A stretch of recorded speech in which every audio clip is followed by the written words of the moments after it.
Hello and welcome to today's August 26th daily news report, as well as ongoing stimulus package information video. If you're a subscribed member of my community, then welcome back. And if you're not, consider subscribing right now so I can keep you up to date on what's going on in Washington, D.C., the U.S. economy, money, investing, and much, much more.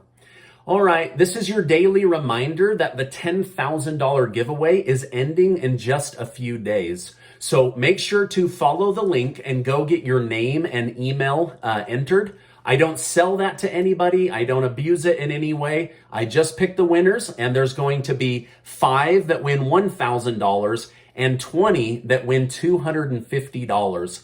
You can sign up multiple times to increase your odds of winning, and it only takes about 20 seconds, and I'll make sure to leave that link below.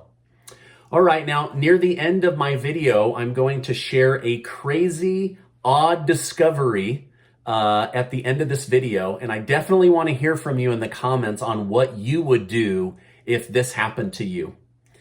Okay, now there's so much going on in Washington, D.C. right now. I'm going to try and go over all of it in the shortest video that I can.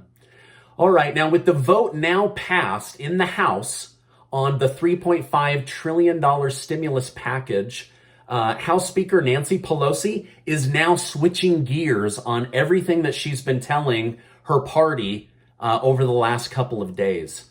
She told moderates to vote for the bill and that she would allow it to be voted on, but that she would pass the $1.2 trillion physical infrastructure bill and the $3.5 trillion stimulus package at the same time. Okay, this is how she got those 9 or 10 moderates on board. Well, within 1 day of passing the bill with moderates' help, Pelosi now says she will focus on the $3.5 trillion stimulus package first. And if she can't pass the two bills together, that she will then abandon the $1.2 trillion physical infrastructure bill that's already written and already passed in the Senate to focus on the stimulus package. So she used trickery to get moderates on board and has now flipped on them. And they're not happy about it, okay? Now, the American Prospects executive editor said he saw this happening a mile away and knew Pelosi would do this. He said Pelosi is going to retire soon, and he believes Democrats are going to lose the House in 2022. So Pelosi is trying to pass this massive spending bill to cement her name in history. This is what he had to say. It's very unlikely that Democrats will keep the House next year. I mean, if we're all being honest with the way that redistricting is going, it's the way that the midterms typically go, meaning that they'll lose the House. And if you want to have a career-defining set of agenda items, this is the train that's now leaving the station. So basically, he said Pelosi is putting her reputation and her name ahead of her promises because she's going to be moving on and they'll likely lose, okay?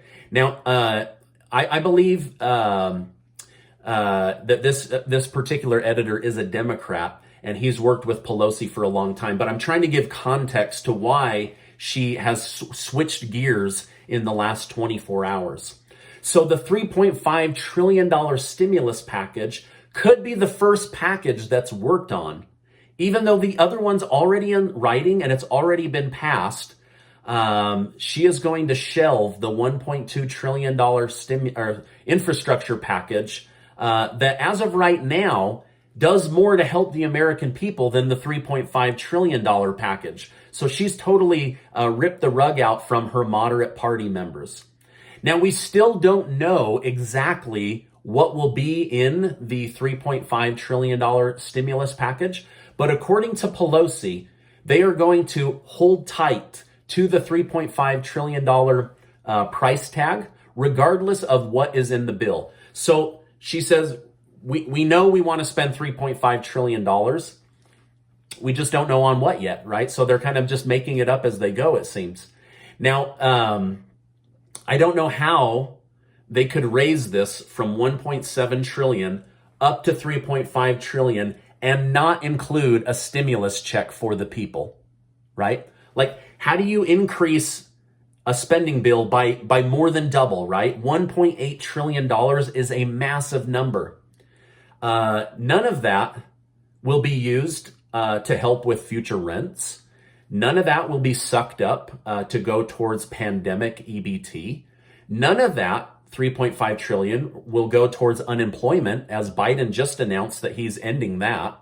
So how do they raise a bill by 1.8 trillion and not do a stimulus check for the most in need Americans still trying to get through this mess, right? Still having rising cases of the Delta variant, right? I guess we're going to find out, but in my mind, I don't know how you more than double a bill while saying we want stimulus checks, stimulus checks, stimulus checks. They're getting rid of all of those other programs that sucked up massive amounts of money. So how could there not be a stimulus check, right? That's just some of my thinking, okay? Now, Representative Pramila Jayapal says the American voters voted Democrats into office so that their children would be fought for, including free childcare, free pre-K, free community college. They also want to do paid family leave if you have a kid. They also say we were voted in to solve climate change. They also want to get more affordable housing. They also want free education or more affordable education. They want us to get them lower drug prices, and they want us to provide a pathway to citizenship, right? Taking about 20 million immigrants and automatically putting them in as U.S. citizens, right? So she says that these ideas are popular and that she will get them done. Now, I'm sharing this because I think it gives a pretty clear idea of what she wants to see in the next stimulus package, okay? She wouldn't be saying these things if she didn't want them at this point.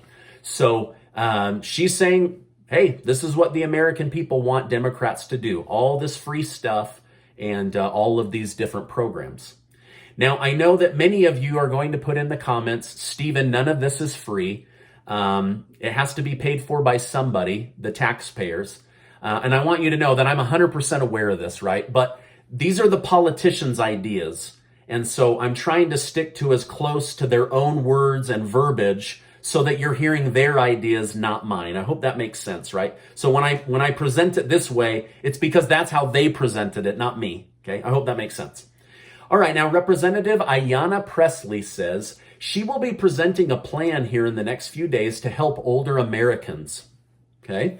Also, she wants to specifically help grandparents raising kids or to help them be more involved in raising kids. Okay. Now, I don't have any details just yet, but this is just to let you know that a lot of ideas are going to be pouring in very, very soon, and I'll be here to cover all of those for you. But there could be something coming for grandparents. There could be something coming for older Americans, according to Miss Presley.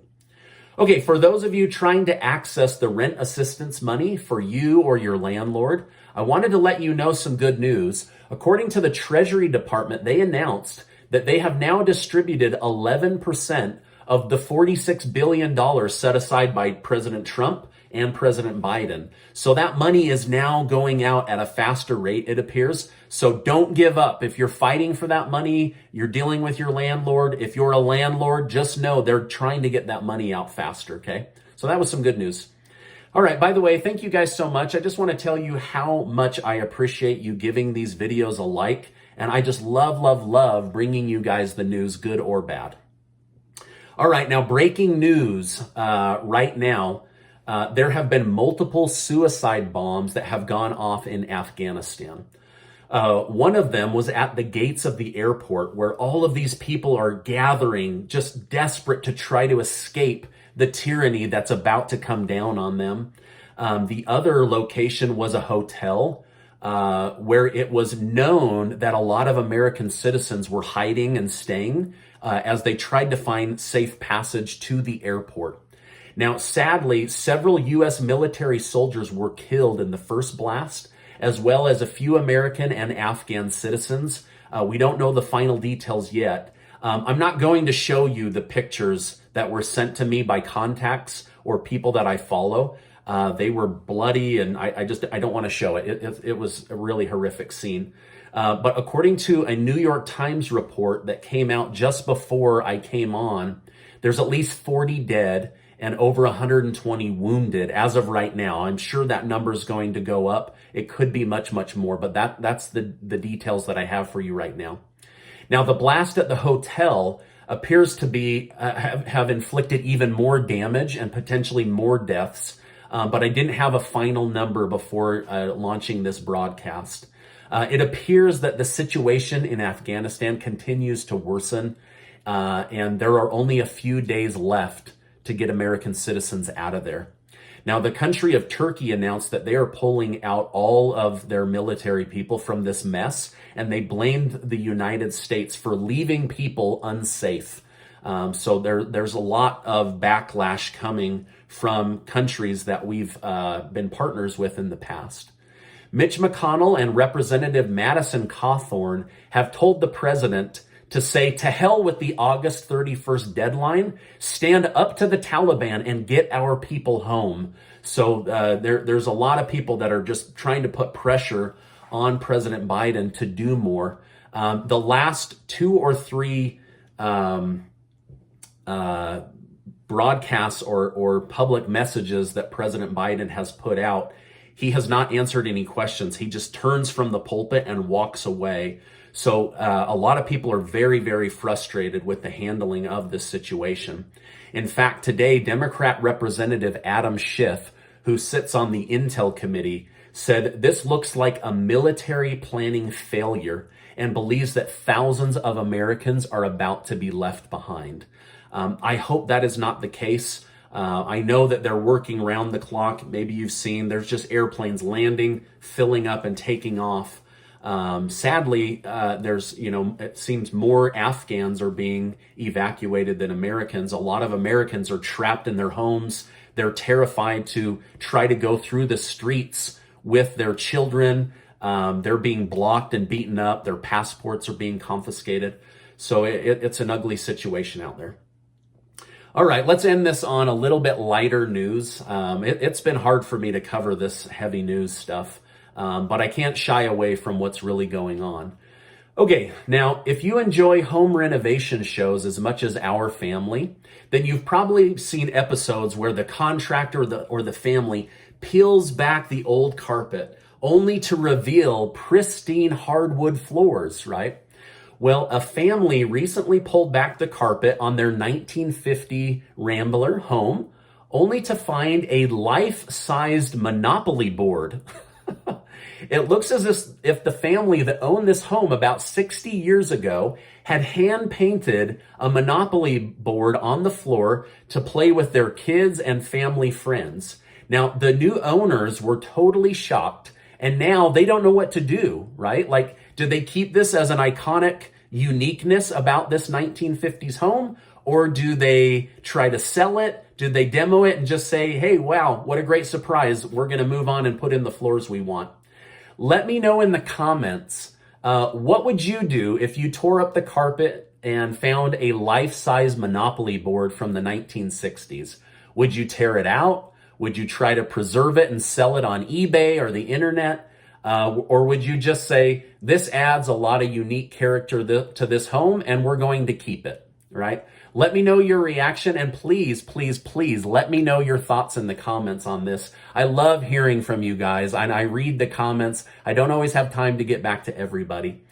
All right, this is my update for today. As I know more, I will definitely come on and share more. I want to thank Joe for sending me this really customized baby Groot. Isn't that super cute? And also this custom-made Iron Man helmet. Thank you so much. I appreciate that. I always love running into subscribers and saying hello and some of the stuff that you guys send me.